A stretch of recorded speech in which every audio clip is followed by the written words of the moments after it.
తాజాగా ఎంపీ కేశినేని నాని మాట్లాడుతూ ఎన్డీఏ కూటమి నుంచి ఎందుకు బయటకు వచ్చావు, మళ్ళీ ఎందుకు వెళ్తున్నావు అని చంద్రబాబుని ప్రశ్నించడం జరిగింది. ఒకటి కేశినేని నాని గారు, మీరు హుందాతనంగా మాట్లాడితే బాగుంటుంది. ఏంటంటే ఎన్డీఏ కూటమి నుంచి ఆ రోజు బయటికి రావడానికి అనేక కారణాలు ఉన్నాయి. ఆ రోజు రాష్ట్ర ప్రయోజనాల కోసం మాత్రమే తెలుగుదేశం పార్టీ బయటికి రావడం జరిగింది. ఈరోజు రాష్ట్ర ప్రయోజనాల కోసం మాత్రమే. ఎందుకంటే ఇప్పుడు ఆంధ్రప్రదేశ్ రాష్ట్రం అనేది జగన్మోహన్ రెడ్డి యొక్క చేతిలో పడి మొత్తం నాశనం అయిపోయింది. ఇప్పుడు కేంద్రం యొక్క సపోర్ట్ ఉంటేనే రాష్ట్రం అభివృద్ధి చెందుతుంది అనే మెసేజ్ వచ్చింది. అందుకని చెప్పి కేంద్రంలో మళ్ళీ ఈ ఎన్డీఏ కూటమే వస్తుంది కాబట్టి వాళ్ళతో రాష్ట్ర ప్రయోజనాల కోసం మాత్రమే తెలుగుదేశం పార్టీ ఎన్డీఏలోకి జరుగుతుంది. కానీ అంత వ్యక్తిగత స్వార్థాలు ఇంకొకటి ఏమీ లేవు. 2019 ఎన్నికల్లో బీజేపీ ఓడిపోతుందనే ఆలోచనతోనే కాంగ్రెస్లో విలీనం చేయడం జరిగింది కదా అంటున్నాడు ఆయన. ఒకటి తెలుగుదేశం పార్టీ అనేది విలీనం జరిగే పార్టీ కాదయ్యా. ఒకటి తెలంగాణలో కూడా తెలుగుదేశం పార్టీ ఉంది, కంటెస్ట్ చేసింది.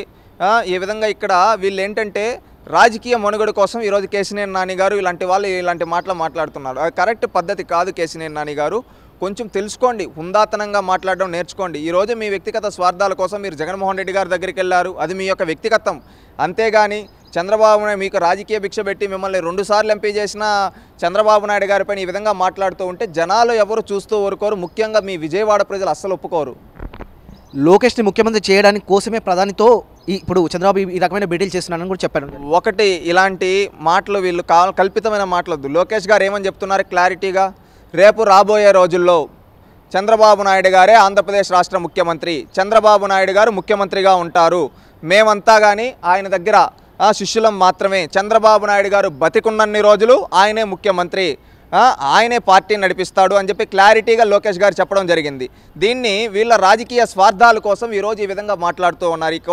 కేశినేని నాని కావచ్చు, కొడాల నాని కావచ్చు, ఇలాంటి నానీలు వ్యక్తిగత ప్రయోజనాల కోసం మాత్రమే బాబు ఇలాంటి అడ్డదారులు తొక్కుతున్నారని కూడా ఆయన కామెంట్ చేయడం జరిగింది. చంద్రబాబు నాయుడు గారు ఏ రోజు వ్యక్తిగత స్వార్థాలు చూసుకోలేదయ్యా. ఆయన వ్యక్తిగత స్వార్థాలు చూసుకుంటే 1996లోనే దేశానికే ప్రధానమంత్రి అయి ఉంటాడు.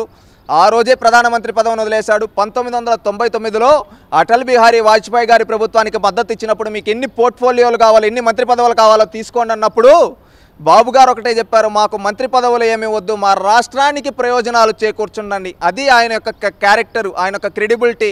ఈరోజు మీరు ఆయన గురించి మాట్లాడుతూ ఉంటే మీరు చెప్పే అబద్ధాలను చూసి జనాలు మీ మొహాన్ని నవ్వుతూ ఉన్నారు. చంద్రబాబును రాష్ట్ర ప్రజలు విశ్వసించే పరిస్థితులు లేరని కూడా ఆయన కామెంట్ చేయడం జరిగింది. ఒకటి మిమ్మల్ని విజయవాడ ప్రజలు విశ్వసించడం లేదు, అది ఫస్ట్ చూసుకుంటే మంచిది. మీరు ఈరోజు ఏంటంటే ఏమీ లేక ఇంకేదో చూపించుకోవాలి అని చెప్పి ఈ విధంగా మాట్లాడుతున్నారు. జగన్మోహన్ రెడ్డి ఓడిపోతాడని సాక్షాత్తు జగన్మోహన్ రెడ్డి గారే ఒప్పుకుంటున్నప్పుడు మీరు ఈరోజు ఈ విధంగా చెప్తూ ఉంటే జనాలు నవ్వుతున్నారు.